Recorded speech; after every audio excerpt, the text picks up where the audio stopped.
Good afternoon. Give a few of my friends a minute to get in. Thank you all for coming on short notice, and certainly Happy New Year. Welcome back. It's good to be back. We're going to kick 2019 off just slightly differently, and I'd like to welcome a very special guest for an appearance here in the briefing room, our very great President Donald J. Trump.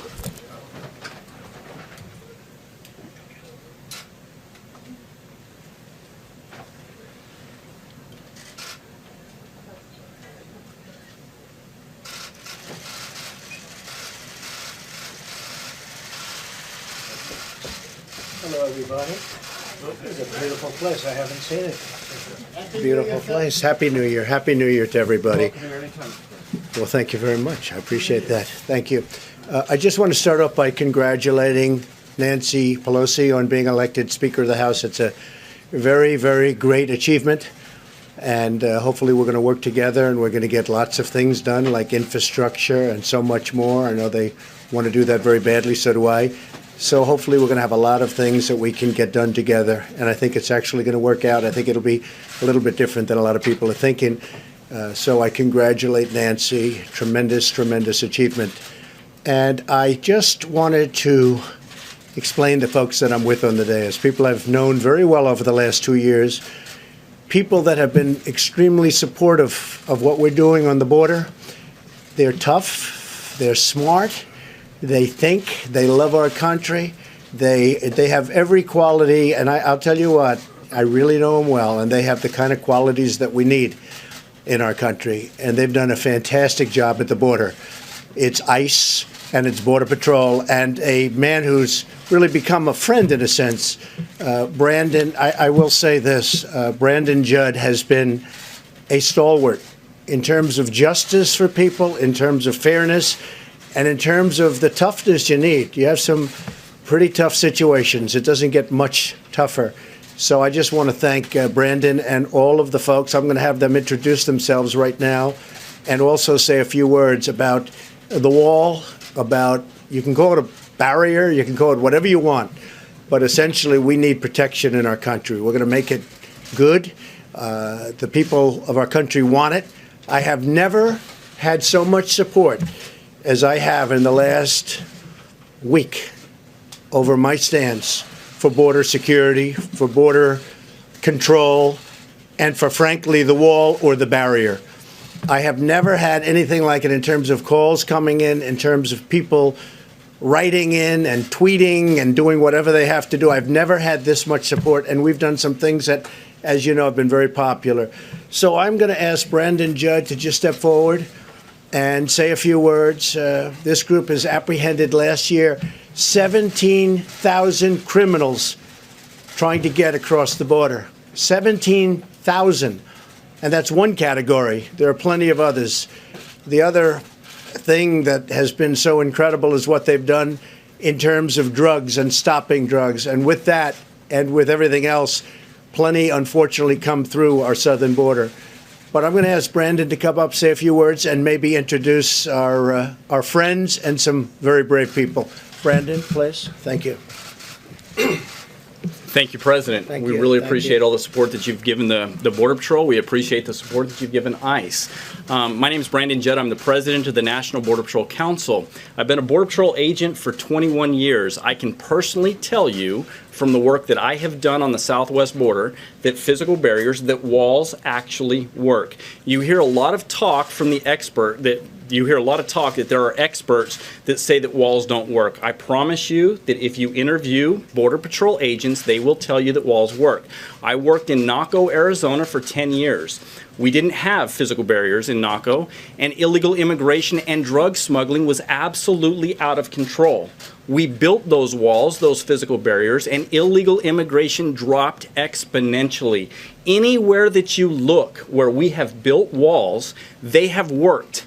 They have been an absolute necessity for Border Patrol agents in securing the border. We need those physical barriers, and we appreciate President Trump and all of his efforts in getting us those physical barriers.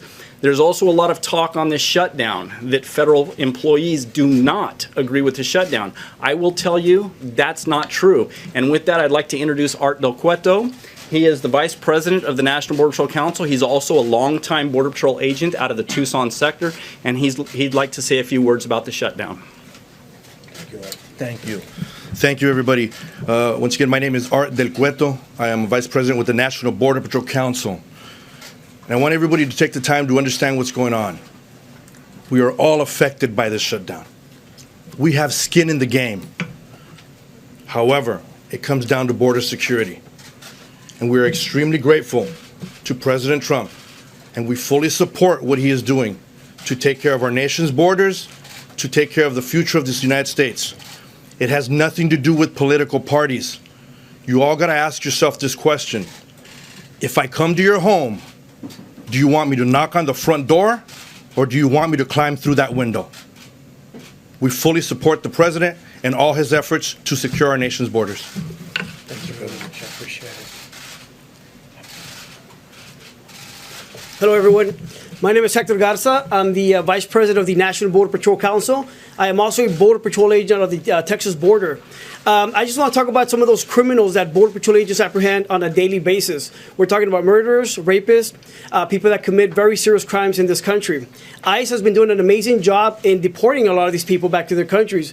Unfortunately, once we deport these people will not stay in their country. These criminal aliens that have been released from jail, that have been deported, will come right back into the United States. However, if we had a physical barrier, if we had a wall, we would be able to stop that. Again, we want to thank President Trump for advocating for Border Patrol agents.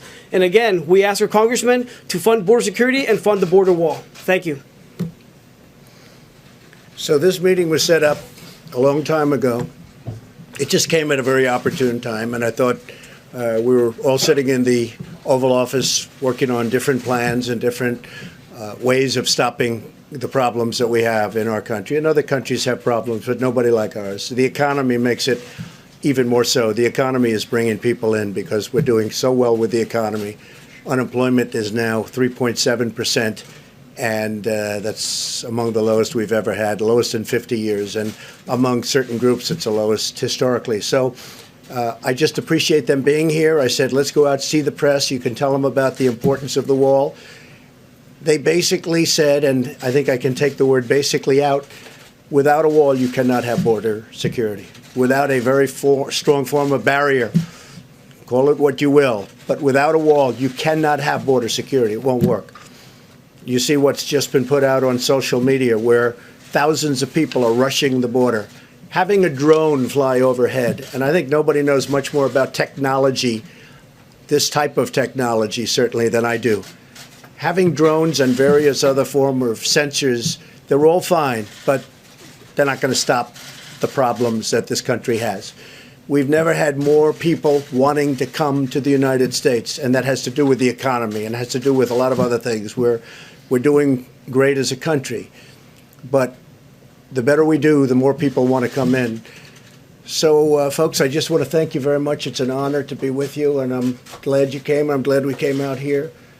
And the first time I've ever done this is the first time I've done it. I've done it for you, and I'm very proud of that because you have done a fantastic job. And I want to thank you all. Chris, thank you very much. Thank you all very much. Appreciate it. Thank you. President Trump raising the stakes in the standoff over building the border wall during day 13 of the government shutdown.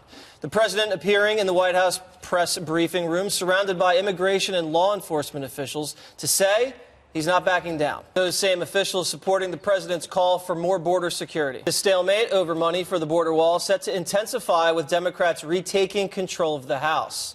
Nancy Pelosi is promising to put pressure on President Trump and Republicans after reclaiming the gavel and the speakership just hours ago. Pelosi is also insisting she's not budging on coughing up money for the wall. All this comes as President Trump invites congressional leaders back to the White House tomorrow for more shutdown talks after a contentious briefing on border security yesterday. All right, so Dan, on a day when all the attention was on Nancy Pelosi, Speaker Pelosi, big ceremony and all the nightly newscasts were going to lead with that, the president comes in at the end of the day and holds this big press briefing surrounded by ICE agents and Border Patrol agents and kind of stole her thunder a little bit. Yep. And I thought that was pretty effective. Did you? It is. I think the GOP's generally had a problem over the last few decades, not with the message, but with messaging. I mean, the general idea of low taxes, border security, healthcare, freedom, and choice resonates with the majority of Americans. The problem is our messaging is terrible. We never manage to fit things on a Wheaties box.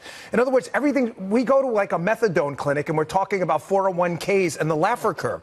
We've never been able to say it as easily as Trump. This is about border security. That's his message right now. It's clear. He's a master at taking over the microphone, and he just did it again in this press conference. I think it was a brilliant idea. Come out, be snappy, get off the stage. And it's a nice response to Speaker Pelosi, who's been saying for almost a year, walls don't work. And you have people on the border, experts, who've done this their whole lives, saying everywhere we've put a barrier, they've stopped illegal immigration. And you have other experts who say we don't need the kind of wall that Donald Trump's talking about. We need something in the middle. Who's that? So there's a whole list of them. Can you name one? Will Hurd, who is a former CIA officer, congressman from Texas, CIA on the border. guy? On the border. I trust these guys because they're down there on the front lines. He is a Republican member of Congress from Texas who says it's the most costly, least effective way to do border security. So there is a difference of I opinion. don't believe that at all. Okay, well, it's true. And the CIA, don't come after me. But here's I'm clean. what. So Donald Trump didn't hold a press conference. He didn't take any questions. So let's just. I thought that was smart let's because call it what it sometimes is. he takes questions and then he steps on the message. That's true. So two points, though, on this. First, you've had the first Republican senator today, Cory Gardner from Colorado, come out and say the government should reopen with no wall funding. There are senators on the Republican side who are vulnerable here who may decide that they will vote for something the House passes with no wall funding. This is a numbers game for the president at this point. The other point I would make is that a lot of people in cable punditry, including myself, have started talking about this DACA for wall funding swap. My question is that even being talked about inside the negotiating room? Because you don't hear about it from Trump or the White House. You don't hear about it from Pelosi. They're each sort of in their own corners. We're all talking about a possible compromise here, but are they? Well, we know something right? They that should be was if they're happening not. Inside the negotiating room the other day. I think Kirstjen Nielsen, Department of Homeland Security Secretary, started talking about the facts and figures on the border, and Chuck and Nancy just cut her off. Yeah. I thought that was really mean. Yeah, according to one White House source, Chuck leaned in and answered, "You should interrupt her." Right. And because she was presenting data and facts, and she was presenting her case, and then Speaker Pelosi comes out and says the president is allergic to data and facts. True. So, clearly this is an allergy or an affliction that is spreading to both parties, and that's why we're at an impasse. I also don't hear Nancy Pelosi talking about what the House can do in terms of immigration, because everyone is hung up on the wall. They're hung up on that four-letter word, and they can't get past it. Meanwhile, you have a bunch of people who aren't collecting paychecks, others who aren't going to work, and those who are caught in the middle trying to work in this country. But by some, they are being demonized. And my question for Dan is, what if the wall doesn't work? Because really, the greatest correlation between immigration in this country and when it proliferates is when the economy is doing really well. Right now, the economy is doing really well. You also have a lot of illegal immigration. Yeah, but you generally believe in facts and data, right? How do you explain the fact so much. that there is a significant better. correlation between construction of walls and the decreasing in illegal immigration traffic and drug trafficking, where there in fact is a wall in place? How would you explain that any other way? And the president actually just went to Instagram and I think released a meme. The wall is coming. Oh, is that real? my God. That is from Game of Thrones. Nice. This is embarrassing. That's fresh on the gram.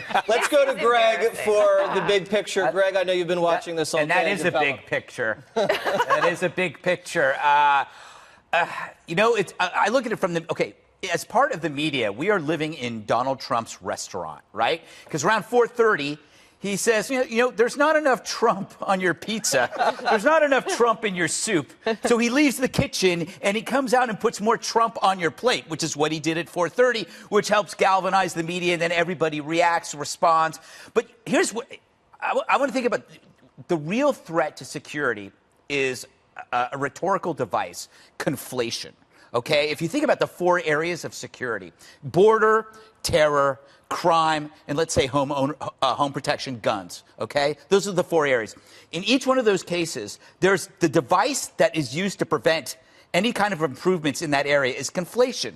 If you look at immigration, conflate illegal immigration with legal immigration, you can't get a wall. With terror, if you conflate religion with extremism, you get Islamophobia. That prevents any movement in the anti-terror world. If you look at policing, you conflate law and order with racism, right? Police brutality, police shootings.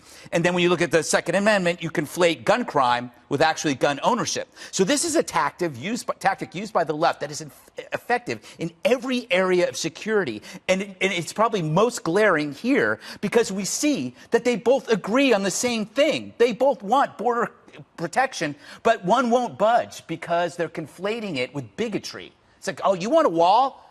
You don't like brown people. That's what it is. You don't like the people from down. It's like no, actually, if you ask Hispanics here, they would actually agree that they believe in security too.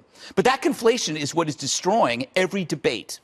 That's my big picture. You say, though, that the Democrats and the Republicans agree they both want border security. I'm not so sure the Democrats want 100% border we have proof. We have them saying it. But that's Just because they say it doesn't make it true.